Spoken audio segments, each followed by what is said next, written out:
TPN Ganjar Mahfud saya kira komplit, ada ketua oleh Deputi Hukum Pak Todung Mulya Lubis bersama wakilnya Pak Firman Jaya Daeli, ada Mas Vincentius, ada Pak Ricardo Simanjuntak dan Pak Ifdal Kasim juga di sini.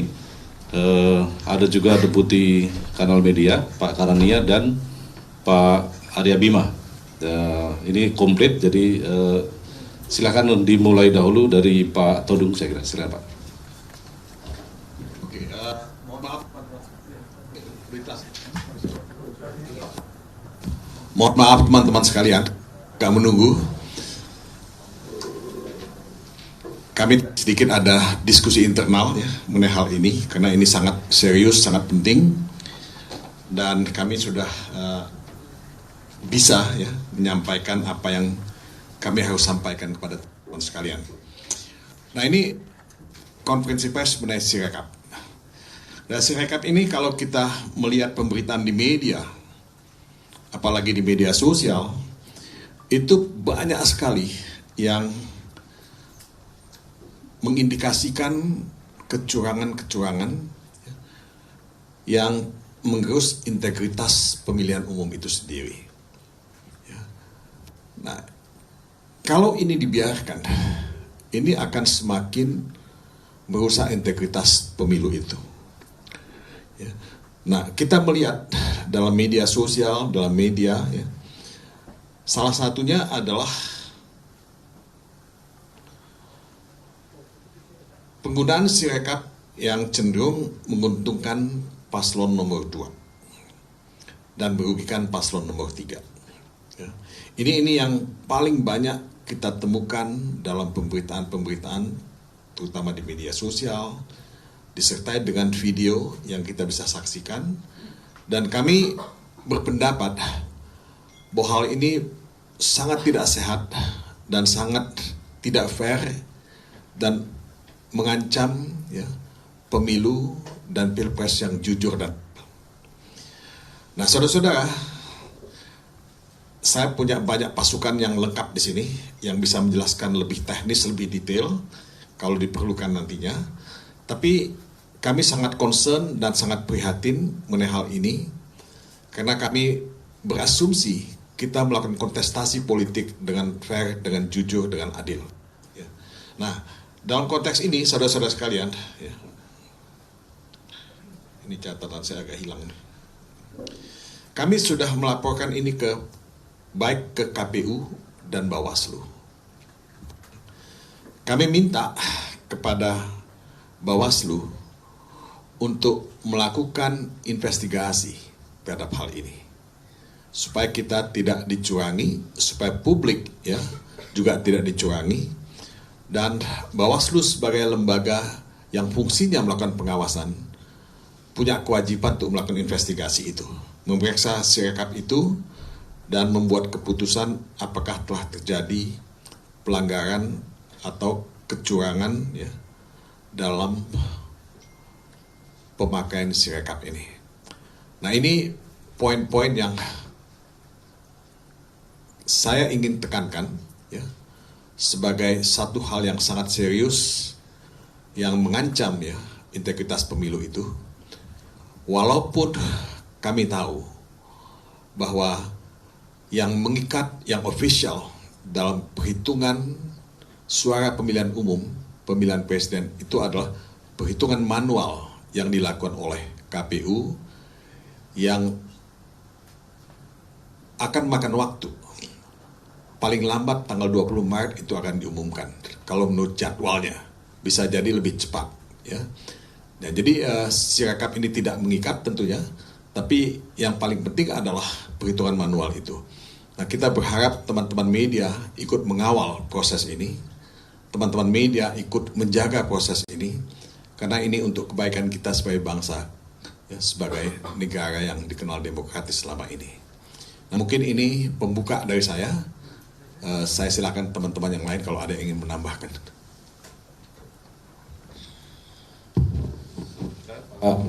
Firman.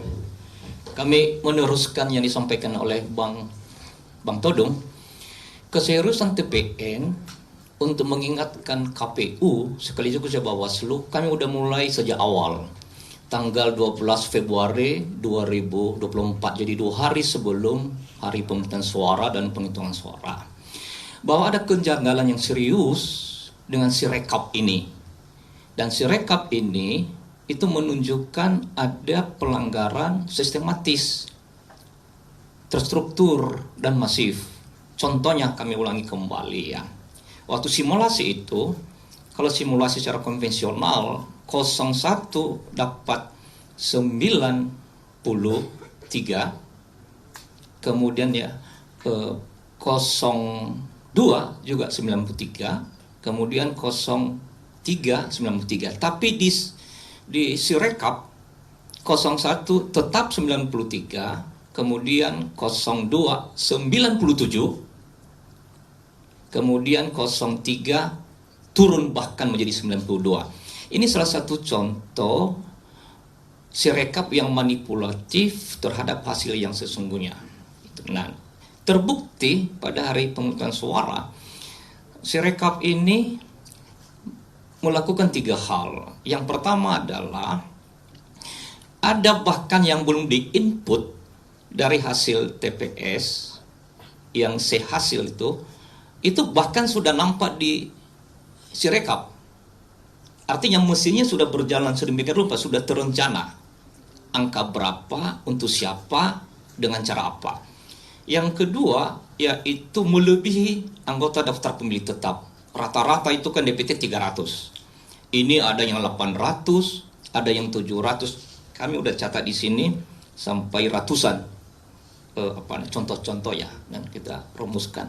Bahkan ada yang bahkan sampai ratusan ribu, sedemikian rupa, yang tidak masuk akal sama sekali.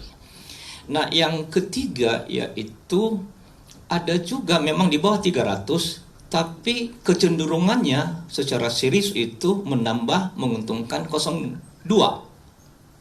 Nah, pesan kami adalah, pengingatan kami kepada KPU dan Bawaslu, bukan soal suara nominalnya, tapi hak kedaulatan rakyat ini kita harus selamatkan, kita harus jaga. Jangan dilihat soal perbedaan angka, perselisihan suara semata, tapi itu dirangkaikan dengan upaya sistematis untuk melakukan pelanggaran manipulatif terhadap hasil perolehan suara ini. Ini pesan moral yang kami suarakan sesungguhnya. Demikian, Mas Tommy. Ya, terima kasih Pak Firman. Silakan Pak Karani atau silakan. Oke, saya mungkin ingin menambahkan sedikit dari si yang lebih teknis ya, teman-teman. Saya sebelum ini juga memiliki background di teknologi. Tes. Yang pertama begini, saya kira Sirekap dan sistem online KPU memiliki fungsi dan peran yang sangat strategis untuk menjamin adanya transparansi dari data suara dan menghindari ada banyak tuduhan, dugaan terjadi kecurangan pemilu di level yang terstruktur, sistematif, dan masif. Dengan keberadaan sistem online ini, karena itu semua tim paslon, termasuk teman-teman yang bergerak di pengawasan pemilu, itu bisa melakukan pengawasan sampai ke level mikro, di level formulir C1. Nah, kita tidak menginginkan ada sebuah situasi di mana transparansi ini dihilangkan. Karena apa? Karena itu tadi, kita menginginkan sebuah pemilu yang transparan, sehingga dugaan-dugaan atau tuduhan-tuduhan apakah terjadi manipulasi, rekayasa, bahkan pemalsuan formulir C1 itu dilakukan, itu bisa di cross-check oleh semua stakeholders di pemilu ini dengan membandingkan formulir C1 yang sekarang sudah dimiliki oleh berbagai stakeholders dengan formulir C1 yang akan dijadikan basis penghitungan suara oleh KPU. Kita tidak menginginkan bahwa KPU nanti akan mengumumkan hasil di level agregat tanpa kita bisa mengecek secara detail di level yang mikro bahwa semua formulir C1 yang menjadi dasar penghitungan agregat dari real count KPU itu bisa diverifikasi satu persatu. Nah, itu yang saya kira menjadi salah satu desakan terpenting dari TPN Ganjar Mahfud, karena kami yakin bahwa transparansi data sampai ke level formulir C1 itu akan sangat menentukan legitimasi dari pemilu ini ke depan, dan juga untuk memberikan kesempatan yang sama bagi semua tim, termasuk stakeholders, termasuk teman-teman yang bergerak di level pengawasan pemilu, untuk melakukan pengecekan, memvalidasi kesahihan data sampai ke level yang mikro di formulir C1, gitu ya. Nah, itu yang pertama. Lalu yang kedua, kami memang melihat ada banyak sekali kejanggalan yang seharusnya tidak terjadi, apalagi di level negara gitu ya. Saya kan bergerak sebelum ini di level swasta, di level teknologi. Salah satu sumber yang dipersoalkan secara masif oleh netizen, oleh kita semua, oleh media, itu adalah bagaimana sebuah teknologi yang digunakan oleh Sirekap, itu kan ada dua teknologi ya. Kalau sepengetahuan saya gitu, satu adalah teknologi OCR atau Optical Character Recognition dengan OMR atau Optical Mark Recognition. OCR itu adalah sebuah teknologi yang bisa mengcapture dan kemudian mengkonversikan tulisan gitu menjadi sebuah teks digital, gitu kan. Nah, lalu yang kedua OMR, kalau teman-teman lihat di C1 itu kan ada tuh yang berupa bulat gitu ya, bulatan-bulatan hitam. Nah, itu yang di-capture oleh OMR. Nah, yang ingin saya tekankan, kenapa saya sebagai orang yang juga bergelut di dunia teknologi OCR dan OMR ini adalah teknologi yang bukan teknologi baru gitu. Itu teknologi yang sudah secara luas digunakan oleh industri digital kita, termasuk di perbankan, di e-money, dan lain sebagainya. Dan itu sebuah teknologi yang sudah mature gitu. Nah, kami terus terang, saya sendiri dan banyak teman-teman yang bergerak di dunia teknologi itu sangat terheran-heran bagaimana mungkin sebuah sistem yang dikembangkan oleh negara dalam sebuah event yang begitu penting, begitu sensitif, tetapi pemanfaatan teknologi yang sekali lagi ini bukan teknologi baru, teknologi yang sudah secara luas digunakan di mana-mana, bahkan oleh startup teknologi yang kecil, bisa sedemikian ngaconya gitu. Bisa sedemikian errornya bisa luar biasa tingginya. Nah, itu yang saya kira perlu teman-teman garis bawahi, bahwa ini yang melandasi tadi yang disampaikan oleh Bang Todung dan Bang Firman, bahwa ini yang harus kita kita telusuri ke depan dengan sangat serius. Apalagi tadi kita sudah mendapat semacam pengakuan dari Ketua KPU bahwa beliau meminta maaf ada kesalahan penginputan data sebanyak 2.331 atau 2.300 lebih ya, yang prosentasenya menurut saya tidak kecil, itu mencapai hampir 0,7%. Nah, karena itulah kami melihat bahwa ini persoalan yang serius. Nah, yang ketiga, kejanggalan yang ketiga adalah, sekali lagi ya, tadi saya ingin menggarisbawahi bahwa pemanfaatan teknologi digital itu sangat penting untuk menjamin adanya transparansi publik terhadap data-data tabulasi suara, termasuk formulir C1, supaya bisa divalidasi oleh seluruh stakeholders, tidak dimonopoli oleh KPU semata.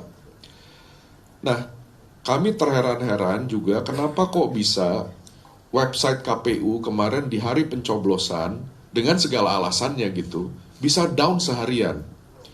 Nah, saya juga bergerak di bidang financial technology. Buat kami atau buat kita yang bergerak di dunia financial technology, itu apalagi kita berhadapan dengan sebuah event sebesar pemilu yang memiliki sensitivity yang begitu tinggi, itu seharusnya hal semacam itu bisa dihindari. Kami yang bergerak di bidang teknologi tentu selalu menyiapkan, misalnya harus ada prinsip redundancy, bahwa sebuah sistem itu harus bisa dibikin redundant. Ada yang namanya disaster recovery protocol. Pada saat misalnya kena serangan, lalu kemudian ada sistem lain yang menjadi backup, dan ditetapkan biasanya sebuah SLA. Berapa menit, atau bahkan kalau di perbankan berapa detik sebuah sistem itu, misalnya pada saat dia down atau overload, lalu kemudian dia harus dialihkan ke disaster recovery site-nya, dan disaster recovery site-nya harus segera muncul gitu. Nah ini saya kira ada banyak kejanggalan yang tadi saya sudah mengungkapkan, ada 2 kejanggalan yang menurut kami kok bisa-bisanya terjadi di sebuah sistem online milik negara, di sebuah event yang begitu penting buat arah negara ini ke depan, yang sebetulnya sudah lama sekali diantisipasi oleh perusahaan-perusahaan swasta, bahkan perusahaan-perusahaan di level startup yang relatif kecil gitu. Nah berdasarkan itulah, karena itu saya kira kami mendesak, apalagi tadi sekali lagi Ketua KPU sudah menyatakan bahwa ada 2.300 sekian kesalahan input, itu hampir 0,7%. Saya kira kita harus mendesak segera dimulai audit investigasi oleh pihak yang independen, audit investigasi IT terhadap semua sistem online KPU end-to-end. Saya kira di Indonesia ada banyak sekali perusahaan-perusahaan besar yang memiliki pengalaman dan track record untuk melakukan audit di skala ini. Itu satu hal yang sangat mudah ditunjuk. Jadi saya kira, dan itu harus dilakukan oleh pihak yang independen. Lalu yang kedua, saya kira kita juga memiliki sebuah DPR.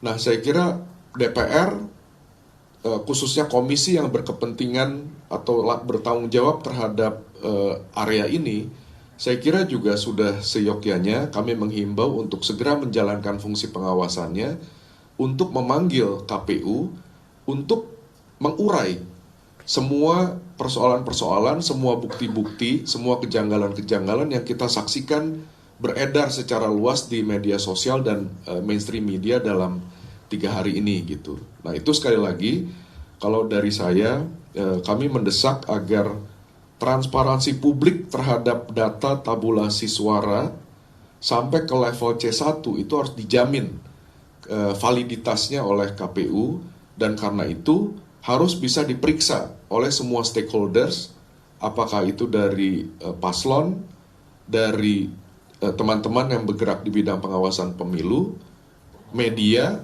maupun dari netizen gitu. Itu yang saya kira satu hal yang sangat penting, yang saya kira harus dijamin oleh KPU dan segera diperbaiki, segera diaudit supaya kita bisa yakin bahwa pemilu 2024 ini berlangsung dengan legitimate berdasarkan data-data yang valid dan absah. Mungkin demikian dari saya. Mungkin Mas Bimo mau menambahkan? Silakan Pak, ada Bimo. Terima kasih. Intinya rakyat yang telah memberikan suara di TPS itu juga ingin ngerti apakah suaranya ini menjadikan sesuatu yang berarti dengan dukungan kepada calon presiden dan calon wakil presiden, atau di pemilu legislatif ataupun di Dewan Perwakilan Daerah. Jadi rakyat punya hak untuk mengetahui sejauh mana suaranya itu menjadi fungsi politiknya. Ini yang saya mendengarkan dari apa yang disampaikan di dalam situs KPU, si rekap. Untuk rekap saya sekali lagi pakai ilmu titen wong Jawa yang main-main dengan suara rakyat, suara di TPS itu bisa kena azab. Tidak percaya, buktikan komisioner KPU Bawaslu di tingkat pusat, kabupaten, kota, provinsi yang main-main dengan suara rakyat, benar ada yang kebeli. Tapi yang main-main dengan suara rakyat kena azab, tidak hanya menyalahi hukum, tapi juga dosa. Vox populi, vox dei. Itu saya orang Jawa 4 kali jadi panitia, jadi tim kampanye. termasuk 5 kali jadi anggota legislatif. Ini saya perlu sampaikan. Jangan macam-macam dengan rekap-rekapan manipulasi suara di KPU. Teman-teman sekarang buka track record dari seluruh pengurus KPU. Buka sekarang. Yang main-main nasib karirnya habis. Secara fisik ada yang mati. Karena ini urusan tidak hanya urusan duniawi tapi juga urusan hak yang diberikan Tuhan. Jangan dimain-mainkan. Maka untuk itulah kami juga bertanggung jawab dari tim kampanye nasional ini untuk mengawal betul. Untuk mengawal betul. Saksi-saksi kami di daerah yang di hari ini harus menandatangani, banyak usulan-usulan untuk tidak ada penandatanganan di TPS, di KPPS. Ya. Rekapnya mungkin dia mengikuti, tapi proses dalam jalannya pemilu itu ada sesuatu yang dianggap tidak wajar atau anomali. Ya tadi sudah didiskusi kami. Ya. Banyak usulan-usulan untuk saksi-saksi ini tidak ada tangan. Banyak usulan itu.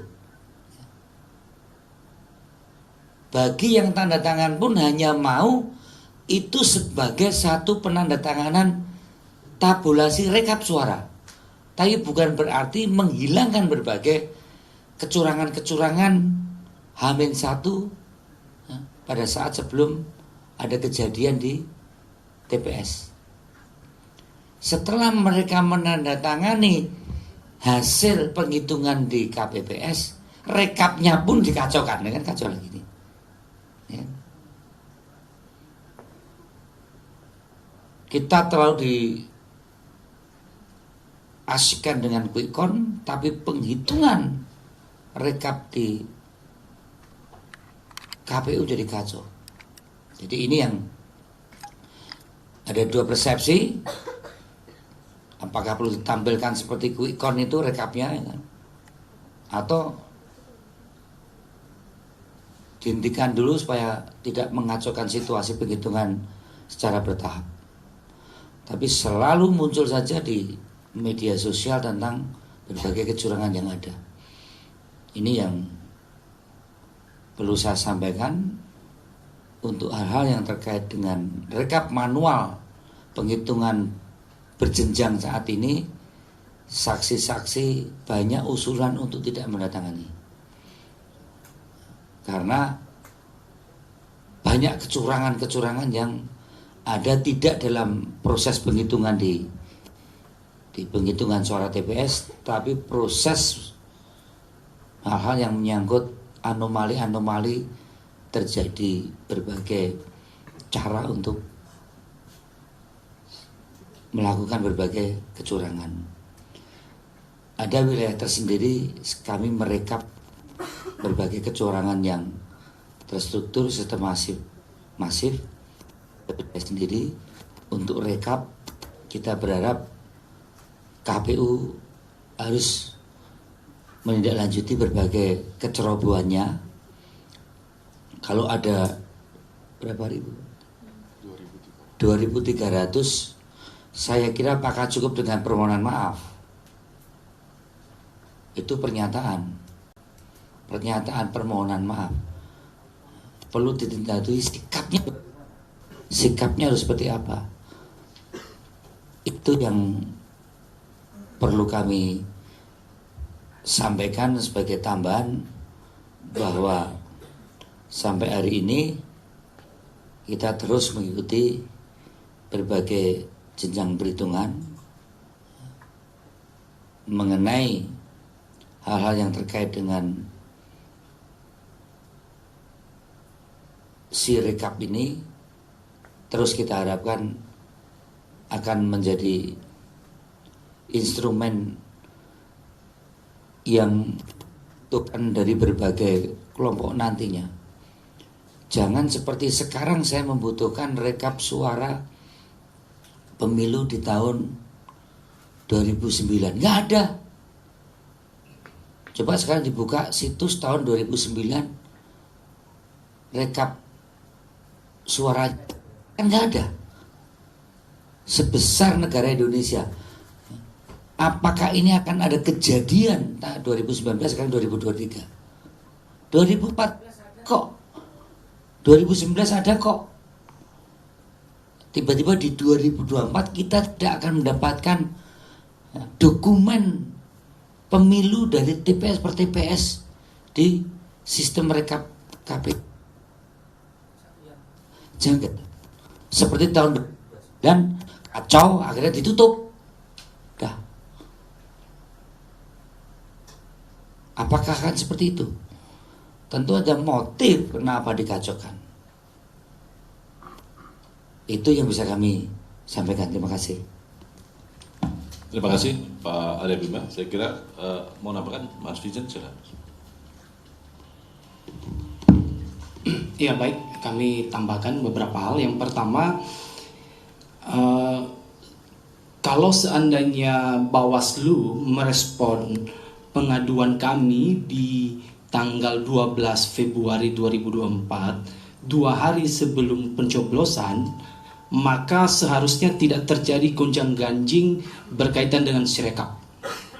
Jadi kami cukup menyayangkan Bawaslu tidak merespon cepat pengaduan dugaan kelemahan yang terjadi di Sirekap. Mungkin kalau bisa dilihat bahwa kami dari tim pemenangan paslon nomor 3 yang duluan menyikapi ini dan duluan melaporkan di Bawaslu yang berkaitan dengan kelemahan yang terjadi di Sirekap KPU. Itu yang pertama. Yang kedua, di beberapa forum media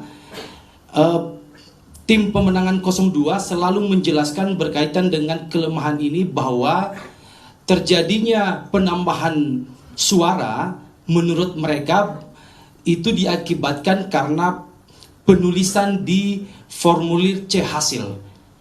Namun ini menurut kami penjelasan itu pun tidak akurat. Karena kenapa tidak akurat? Di saat simulasi saja, di beberapa kali bukti yang kita dapatkan di simulasi itu tetap terjadi penambahan di paslon 02 dan pengurangan tetap terjadi di paslon 03. Dan itu kemudian menjadi suatu fakta yang terjadi di Sirekap KPU ini. Kalau kita lihat di beberapa bukti yang sudah terjadi, suara 02 sejumlah 62 suara, tetapi dalam hasil di Sirekap KPU itu kemudian menjadi 860. Ini bisa dibayangkan berapa kali lipat penambahan suara yang terjadi di paslon 02. Sedangkan di paslon 03 itu semakin turun. Nah ini tentu penjelasan bahwa itu diakibatkan karena penulisan di formulir C hasil, menurut kami ini sangat tidak tepat, begitu ya. Dan yang ketiga, karena masifnya, kalau kita anggap ini bentuk kelemahan, kalau kita menganggap itu juga bentuk kecurangan, maka menurut kami ini juga perlu KPU transparan. Sebetulnya aplikasi Sirekap yang buat siapa sih? Kira-kira begitu. Ini juga perlu disampaikan kepada publik supaya kita mengetahui bahwa apakah memang ini semata-mata suatu kelemahan dalam suatu sistem IT atau ada rangkaian yang kita tidak ketahui di balik itu. Jadi menurut kami KPU tidak hanya semata-mata meminta maaf bahwa terjadi kelemahan di sistem IT tersebut, tetapi KPU juga harus transparan. Ini siapa yang buat? Kalau perlu yang buat pun memberikan penjelasan, termasuk yang tadi kita minta bahwa di dalam investigasi yang dilakukan ada tim audit independen supaya ini cek and recheck bahwa Sirekap KPU itu terjadi semata karena kelemahan, bukan karena ada bentuk kecurangan. Karena kalau kita lihat secara terus-menerus bahwa yang terjadi penambahan itu pada paslon 02. Nah, itu yang perlu kami tekankan juga, bahwa ini memang tidak semata-mata hanya sekedar pada audit forensik saja, tapi ini juga harus transparan. Ini tim IT atau developernya ini berasal dari mana, dan sebagainya. Jadi itu juga perlu menjadi penekanan dari kami. Terima kasih. Pak Vincent Mendrova, terima kasih. Masih ada lagi? Cukup ya, saya kira. Tambah dikit aja, Mas. Silakan, Mas. Kawan-kawan media, setelah kita cermati dari berbagai proses sejak saya mendaftarkan tim kampanye pemenangan KPU,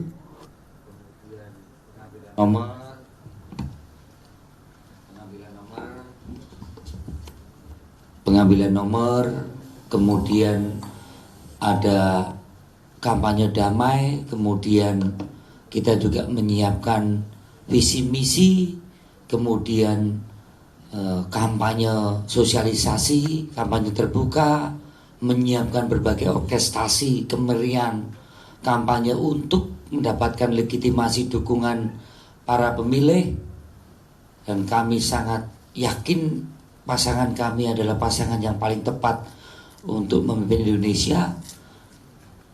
Kalau pemilu dilaksanakan seperti sekarang ini, terjadi berbagai orkestrasi, dari politisasi bansos, dari politisasi diskon pupuk, politisasi pengurusan sertifikat, penekanan kepada aparat desa, keterlibatan oknum-oknum aparat yang tidak netral,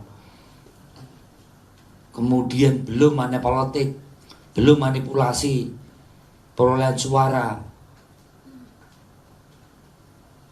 Terus untuk apa kampanye? Untuk apa debat? Untuk apa tim narasi, tim substansi, tim para intelektual kita kumpulkan untuk menulis pertanyaan-pertanyaan debat? Itu tidak ada artinya semua pada saat di closing dengan berbagai tindakan-tindakan yang sangat di luar daripada prinsip-prinsip etika kita berdemokrasi. Saya tidak perlu lagi melihat perlu adanya pemilu kalau pelaksanaan pemilu semacam ini. Dan apakah menjamin nanti pilkada? Nggak perlu pilkada, cukup kepala desa ditakut-takuti dana desanya, ya, suruh cari suara aja udah. Silakan teman-teman wartawan media mempersoalkan, apakah setiap periode pemilu akan semacam ini? Saya 5 kali menjadi tim pemenangan nasional. Kita melihat perlu tampilnya Pak Ganjar dan Mahfud, dari pakaian yang mendapatkan respon negatif dari netizen, kita rubah supaya menarik. Cara menjawab corrective action dari teman-teman media yang berkomentar, kita perbaiki sejauh mana respon publik. Itu nggak ada artinya semua. Termasuk sampai akhir-akhir rekap aja keliru. Apakah kita perlu ada pemilu? Hasilnya sudah diketahui. Cara memperolehnya banyakkan mana yang kampanye.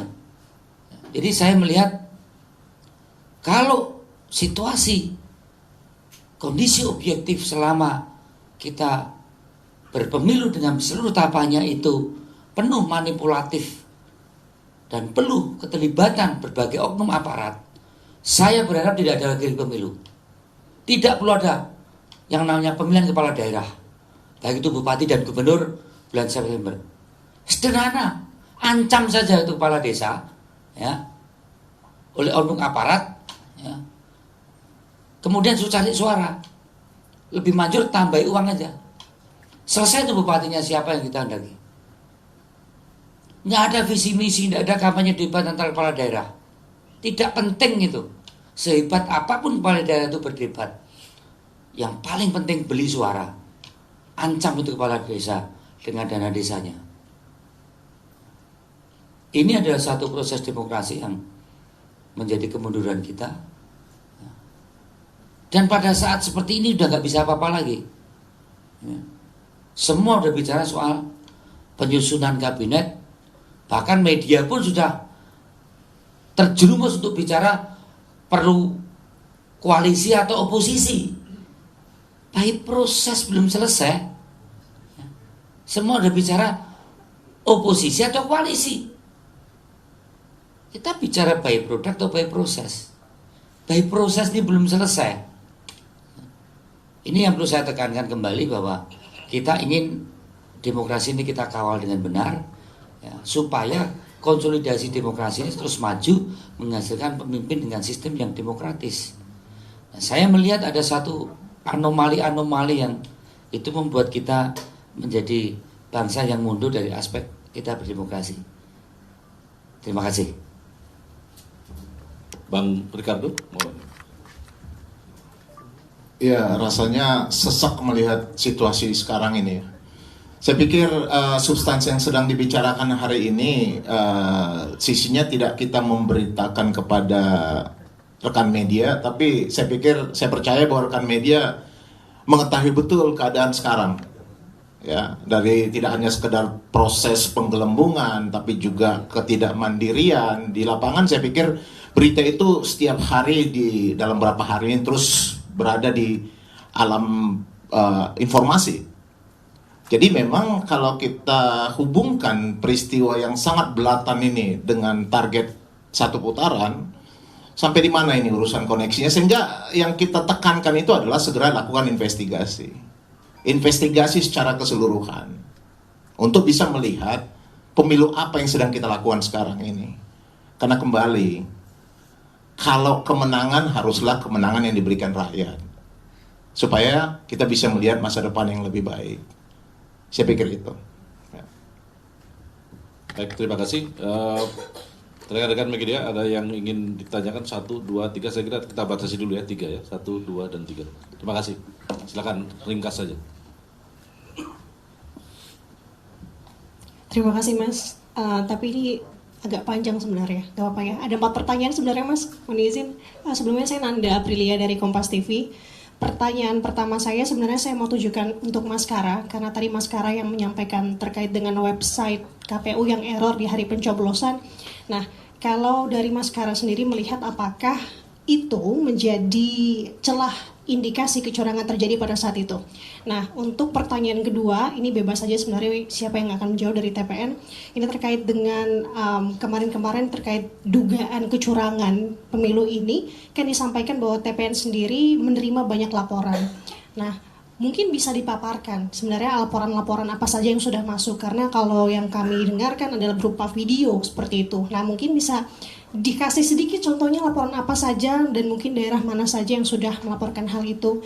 Kemudian untuk pertanyaan yang ketiga, dengan dugaan kecurangan ini langkah hukum lanjutan apa mungkin yang kedepannya yang sudah ditentukan atau sudah diputuskan oleh TPN. Nah, yang terakhir Mas mohon izin terkait dengan tujuan dari kubu 03 dan juga melihat kita paslon lain di kubu 01 saat ini kan tengah melakukan investigasi terkait kecurangan ini juga. Nah, memiliki tujuan yang sama kan artinya Mas. Nah, kedepannya apakah bisa keduanya ini melebur begitu jadi satu kubu karena mengingat tujuannya adalah sama mengusut terkait kecurangan pemilu ini. Terima kasih. Terima kasih Mbak Nanda, silakan Mas. Ya, selamat sore Bapak-Bapak. Saya Putu Bagus dari iNews. Sebelumnya saya ada 2 pertanyaan ya. Yang pertama tadi saya menuju ke Pak Todung.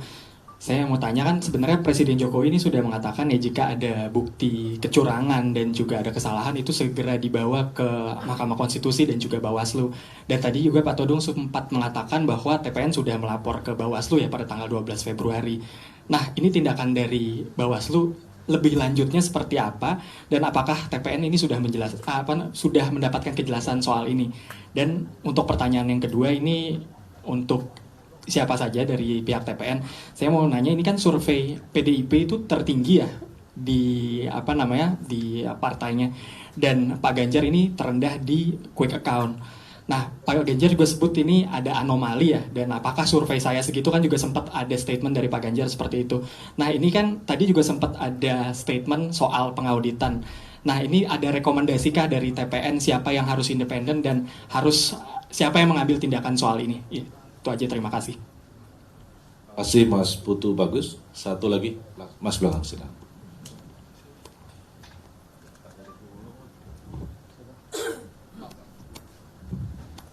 Ya, selamat sore para pimpinan TPN. Saya Jose dari Metro TV. Mungkin kepada Pak Kara atau mungkin Mas Bimo, perihal rekapitulasi suara ini kan juga melibatkan pihak eksternal seperti lembaga survei yang punya metode rekapitulasinya sendiri. Nah, menariknya hasilnya pun masih kurang lebih dalam batas margin of error, masih sama dengan hasil rekapitulasi dari KPU. Ada tanggapan terkait dengan hal tersebut? Terima kasih. Terima kasih Mas Hussein. Saya kira Pak Todung atau Pak Kara dulu, saya kira, atau Pak Todung. Ya, silakan.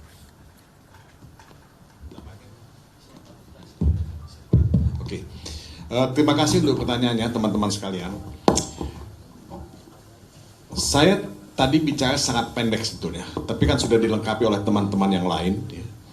Jadi kalau pertanyaannya menyangkut mengenai pelanggaran apa saja yang terjadi dan yang sudah dilaporkan, kita itu melaporkan sangat banyak, ya, pelanggaran-pelanggaran yang dilakukan, ya, oleh pihak-pihak tertentu dari paslon yang lain, baik itu ke Bawaslu, dan kita juga menyampaikan, ya, laporan itu kepada pihak KPU, ya, dan kita juga membuat banyak sekali press release dan press conferences mengenai hal ini.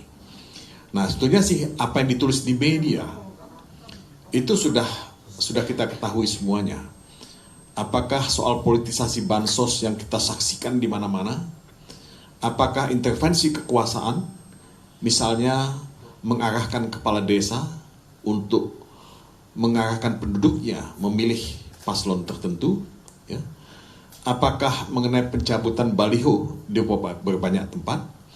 Apakah juga larangan untuk paslon kami, ya, Pak Ganjar, untuk tampil, ya, dalam satu acara atau untuk bisa menginap bersama warga, ya, di Sumatera Utara pada waktu itu, dan banyak lagi. Gitu. Nah, juga ada soal politik uang, ya. Ada soal politik uang yang kita temukan, ya, dan yang kita juga sudah laporkan. Jadi kalau Anda bertanya seperti itu, banyak sekali yang sudah kita laporkan, dan sebetulnya laporan yang kami lakukan ini tidak sendirian, karena banyak juga teman-teman seperti kawal pemilu, ya, LSM, teman-teman kita di TPD, ya, tim pemenangan daerah melakukan laporan ke Bawaslu daerah. Nah, celakanya, ya, dan ini yang saya tidak ingin sebetulnya komplain, ya, terlalu banyak. Ya, banyak laporan yang tidak di follow up, gitu. Banyak laporan yang tidak ditindaklanjuti, ya, oleh pihak Bawaslu. Ya, dan ini mengecewakan karena kalau tadi, ya, seperti dikatakan oleh Vincentius, Bawaslu itu lebih cepat tanggap, ya, kejadian kontroversi gonjang-ganjing mengenai Sirekap ini tidak perlu terjadi. Tapi kan apa yang kami tulis surat kepada Bawaslu pada waktu itu, ya, itu tidak ditanggapi sama sekali. Nah, apakah itu kesibukan Bawaslu, kelalaian Bawaslu, atau memang by design Bawaslu tidak ingin menyentuh hal semacam ini. Nah, ini hal-hal yang selalu kita temukan, ya, dalam setiap laporan yang kita sampaikan kepada pihak-pihak, ya, penyelenggara pemilu. Tapi saya juga cukup memberikan apresiasi dalam kesempatan ini, karena Bawaslu itu juga baru mengeluarkan siaran pers yang menjabarkan banyak sekali pelanggaran-pelanggaran, ya, yang terjadi dalam proses pemilu ini. Ini siaran pers terakhir yang mewartakan, ya, temuan Bawaslu pada pemungutan dan penghitungan suara pemilu. Nah, pada masalah pemungutan suara itu banyak sekali laporan yang kita lihat, ya. Nah, tadi Saudara Vincent mengingatkan kepada saya untuk menekankan satu hal, yaitu intimidasi yang terjadi kepada pemilih dan penyelenggara pemilu. Nah, kenapa ini penting? Karena ketika kita bicara mengenai Sirekap ini kan kita bicara mengenai penyelenggara pemilu sebetulnya. Nah, kalau intimidasi itu memang terjadi pada mereka, nah, ini patut disayangkan, ya, bahwa penyelenggara pemilu itu sendiri berada dalam keadaan yang sangat tertekan dalam menjalankan tugasnya. Nah, tentu penyelenggara pemilu seperti ini, ya, akan tidak mudah untuk menjalankan tugasnya dengan maksimal, dengan efektif. Ya. Nah, pimpinan KPU seharusnya bukan saja ya meminta maaf ya kepada publik mengenai hal ini, tapi saya kira kita menuntut ya supaya pimpinan KPU juga ya bertanggung jawab. Nah, bertanggung jawab terhadap publik, dan kita punya hak ya untuk bisa mendapatkan penjelasan yang sangat transparan ya, sangat jelas dari pihak pimpinan KPU, karena itu tidak bisa, tidak harus dilakukan. Itu hak kita untuk mendapatkan informasi dan penjelasan itu. Nah, kalau memang kita perlu melakukan investigasi, saya kira DPR bisa melakukan tindak lanjut mengenai hal ini. Ya, memanggil pimpinan KPU, memanggil pimpinan Bawaslu, dan kalau perlu dibentuk semacam tim investigasi independen untuk itu, kenapa tidak? Ini pemilu yang jadi taruhan kita sebagai bangsa. Pemilu yang menentukan perjalanan kita sebagai bangsa setelah 2 periode pimpinan Presiden Jokowi. Nah, menurut saya DPR punya ya kewajiban untuk bisa melakukan itu. Tidak bisa KPU melepaskan tanggung jawabnya. Karena kalau ini ya kita dihadapkan pada impunity, kepada impunitas, ya ini akan terjadi lagi pada pemilu-pemilu yang akan datang. Nah, ini yang kita tidak mau ya. Saya mungkin pada pemilu akan datang ya sudah tinggal ya memilih atau tidak memilih kalau keadaannya seperti ini. Tapi menurut saya tidak boleh anak-anak kita, cucu-cucu kita dihadapkan pada pemilu yang tidak profesional, KPU atau penyelenggara pemilu yang tidak profesional dan tidak kompeten semacam ini. Jadi DPR punya kewajiban, dan sebetulnya juga Presiden punya kewajiban untuk melakukan investigasi mengenai hal ini. Jadi intimidasi ini banyak sekali, ribuan jumlahnya. Kalau kita melihat siaran persnya Bawaslu itu sendiri, baik pada tahap pemungutan suara maupun pada masalah penghitungan suara. Jadi ini jawaban umum saya untuk apa yang ditanyakan tadi. Nah, yang kedua, tadi pertanyaannya juga mengkaitkan hubungan paslon 03 dengan paslon 01. Karena kedua paslon ini tentu sama-sama ingin menegakkan integritas pemilu. Sama-sama ingin menegakkan pemilihan umum yang jujur dan adil. Sama-sama paslon yang merasa dirugikan dalam proses pemilu ini. Apakah akan melakukan ya semacam aliansi atau kolaborasi? Menurut saya sih kita tentu membuka diri untuk melakukan koordinasi, karena kita punya komitmen yang sama, tujuan yang sama ya. Tapi tentu kita belum bisa memutuskan apa-apa dalam tahap ini, tapi percayalah bahwa semua itu terbuka untuk dilakukan. Ya, karena at the end of the day, apa yang kita inginkan adalah pemilihan umum yang jujur dan adil, pemilihan umum yang punya integritas, pemilihan umum yang betul-betul menegakkan hukum ya, dan etika. Dan kalau misalnya kita harus berkoordinasi menyatukan ya sikap mengenai hal ini, saya kira itu hal yang tidak salah dan bisa menjadi semacam simbol ya yang signifikan di mana komitmen itu ada pada kita semua. Dan buat rakyat juga penting untuk melihat komitmen yang sama bahwa kita ini committed untuk pemilu yang jujur dan adil. Nah, itu mungkin 2 pertanyaan tadi yang disampaikan kepada saya ya. Saya kira nggak ada lagi ya.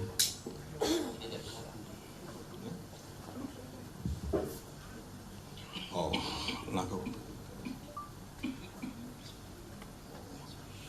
Oke, ada satu pertanyaan yang mungkin agak belum saya jawab ya.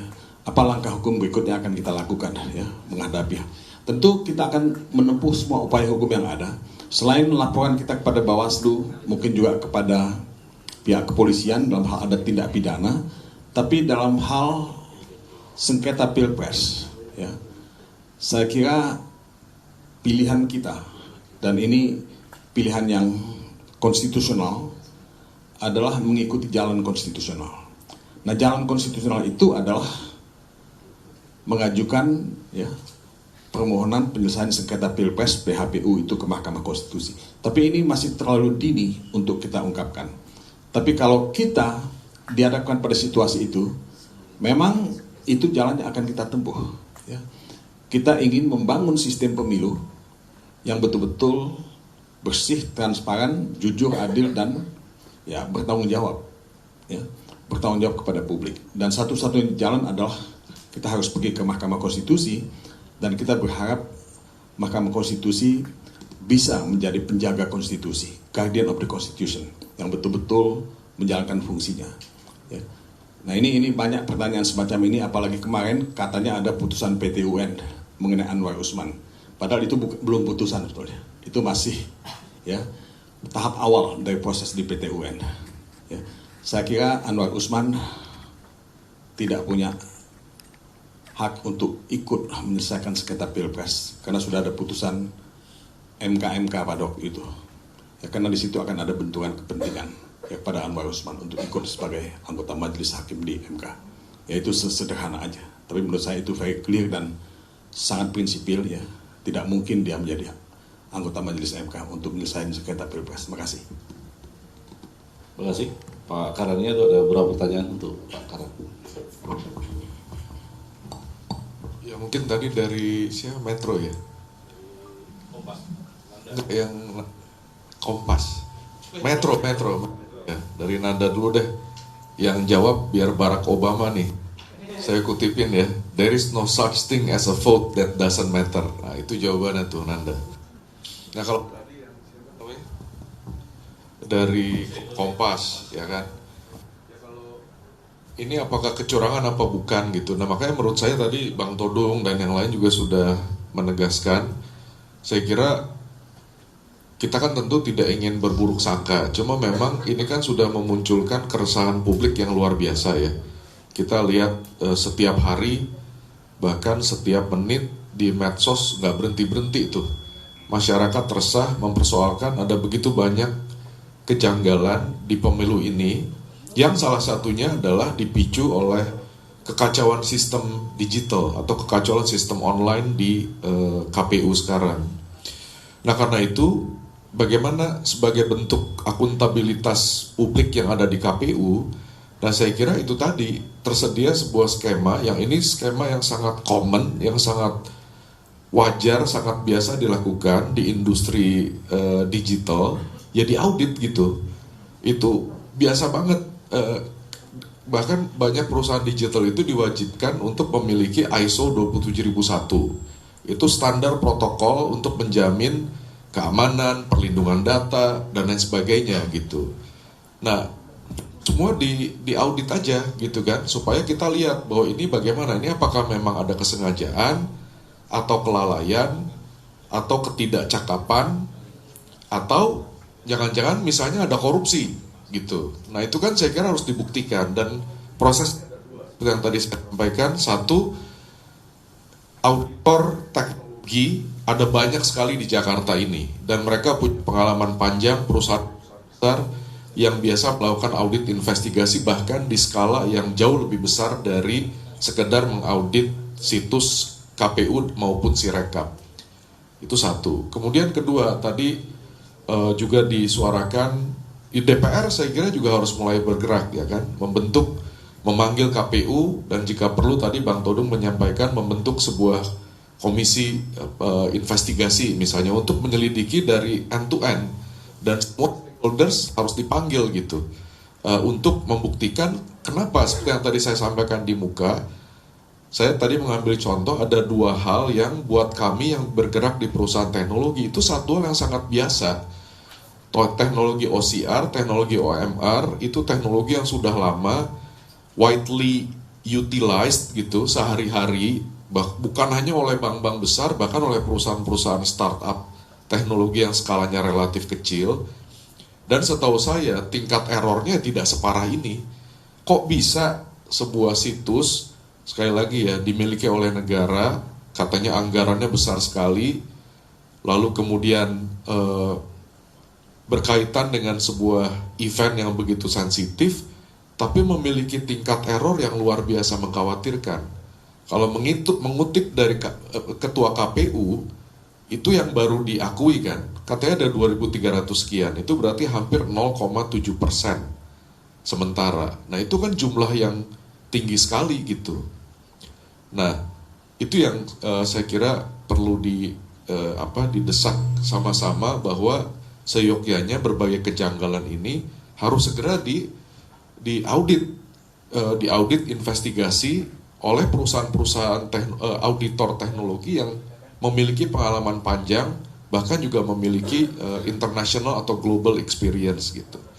Saya kira itu, Mbak. Terima kasih. Terima kasih, Mas Bimo. Tadi ada pertanyaan soal PDIP anomali angkanya dengan perolehan Pak Ganjar, lalu lembaga survei yang hasilnya mirip dengan Sirekap.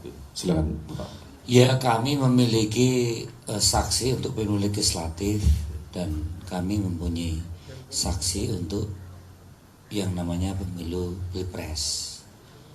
Saya daerah pemilihan Jateng 5, Solo, Boyolali, Klaten, Sukoharjo yang masih cukup kuat, insya Allah 4 kursi. Solo rekapnya sudah di atas 50% untuk legislatif, kemudian Boyolali di atas 60%. Kenapa Pak Ganjar Pranowo memperoleh suara di kota Solo tidak lebih dari 50%? Ini yang saya sebut anomali. Ada sesuatu yang terjadi di luar kemampuan saya, yang seluruh tim sukses partai maupun relawan Aryo Bimo ada sekaligus tim sukses Pak Ganjar Pranowo dan Pak Mahfud MD. Seluruh baliho saya senyawa antara pileg dan pilpres. Ada sesuatu gerakan yang memang di luar kemampuan kami yang saya katakan tadi. Kalau pemilpres dijalankan semacam ini, kita nggak perlu ada pilpres. Dan saya takutnya nanti di pilkada. Kalau di pilpres, di pileg kita rapat.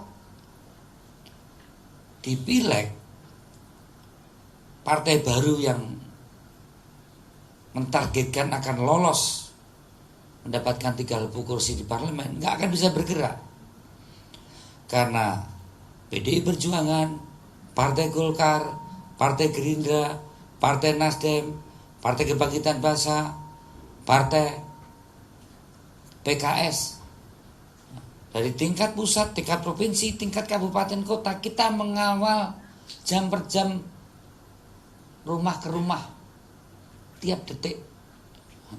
Ada perkembangan seperti apa, ada pergerakan seperti apa.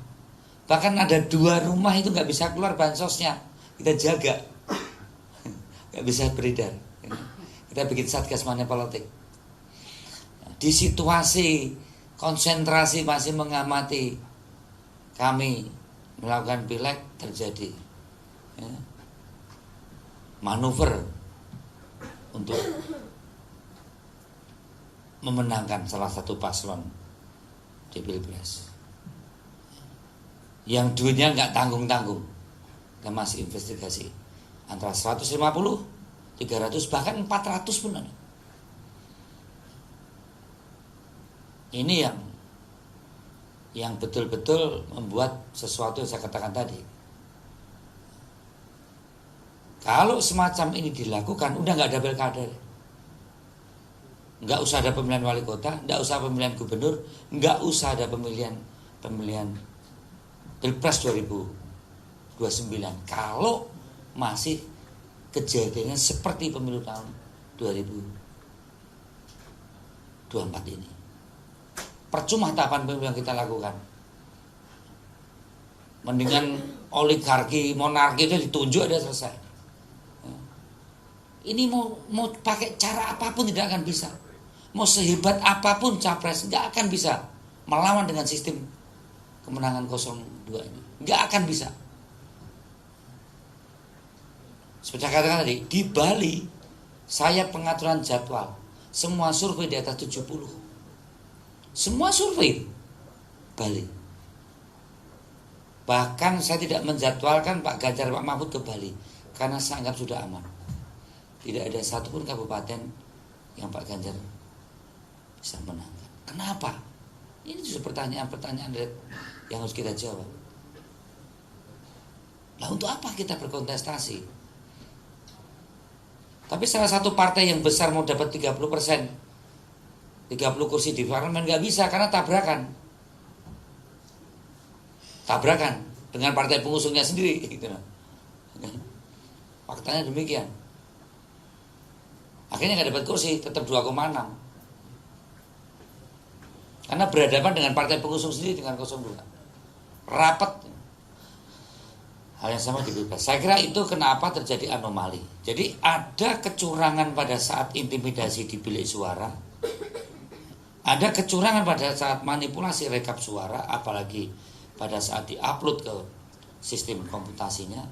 Ada kecurangan pada saat sebelum hari H atau pas hari H minus jam. Dan itu sangat terstruktur, sangat sistematis, dan sangat masif. Apakah ini bisa dibuktikan? Inilah sesuatu yang membuat kami itu apa ya, kalau orang Jawa itu kami tenggengen itu. Kok iso ya? Kok iso ya? Semua bisanya kok bisa ya? Termasuk kami yang di Solo. Kok bisa ya? Kok bisa? Semua bisanya melihat kok bisa gitu. Tapi lanjutkan aja terus. Kalau masih akan ada Pilpres. Lanjut aja terus kayak gini. Kalau pilkada pada mau nyalonkan, siapa mau nyalonkan? Syaratnya kelihatan kalau mau menang. Mekanismenya saya sudah tahu. Aryo Bimo nyalonkan wali kota Solo, ada syaratnya. Sistemnya kayak apa? Ada. Ini yang saya kira masih dalam investigasi kami. Kami hanya ingin jangan sampai semacam ini akan muncul kembali. Ini sebagai satu schooling politik. Dalam konteks kita berdemokrasi, dalam konteks kita sebagai peserta pemilu akan melakukan langkah-langkah hukum. Terima kasih. Terima kasih rekan-rekan. Saya kira cukup dari kami pada sore ini. Terima kasih kepada para bicara dan rekan-rekan media. Sekali lagi kami mengucapkan apresiasi untuk kedatangannya pada sore hari ini. Assalamualaikum warahmatullahi wabarakatuh.